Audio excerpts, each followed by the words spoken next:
Sir sir আপনার সফলতার গল্পটা আমরা জানতে চাই। সফলতার গল্প জানবে?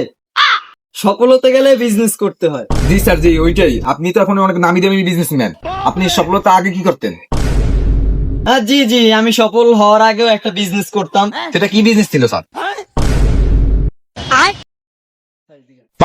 হ্যাঁ স্যার, আপনি তো ওই সফল হওয়ার আগে যে সুইপার আছেন হেড আবার করবেন না।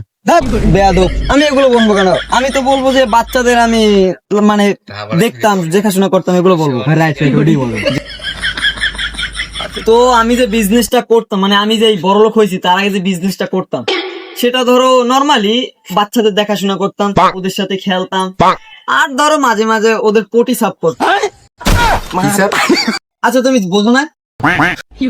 একটু নো তো স্যার, তুমি একটু নো, আমি একটু জিনিসটা প্র্যাকটিক্যালি দেখাই। আচ্ছা, আমি তো বিজনেসম্যান ছিলাম, ঠিক আছে? এখন তো মনে করো আমি বিশ্বের সেরা বিজনেসম্যান, আর তখন আমি ছিলাম। তো আমার জল আনা লাগতো না, জল পানি এগুলো মানে কোথাও থেকে আনা লাগতো না। তো আমার হাতের কাছে এরকম পাইপ ছিল, আমি করতাম এভাবে পাইপটা ধরে, তারপর এভাবে এভাবে করে দিতাম। এটাই হলো আমার মানে বিজনেসের শুরু, ঠিক আছে?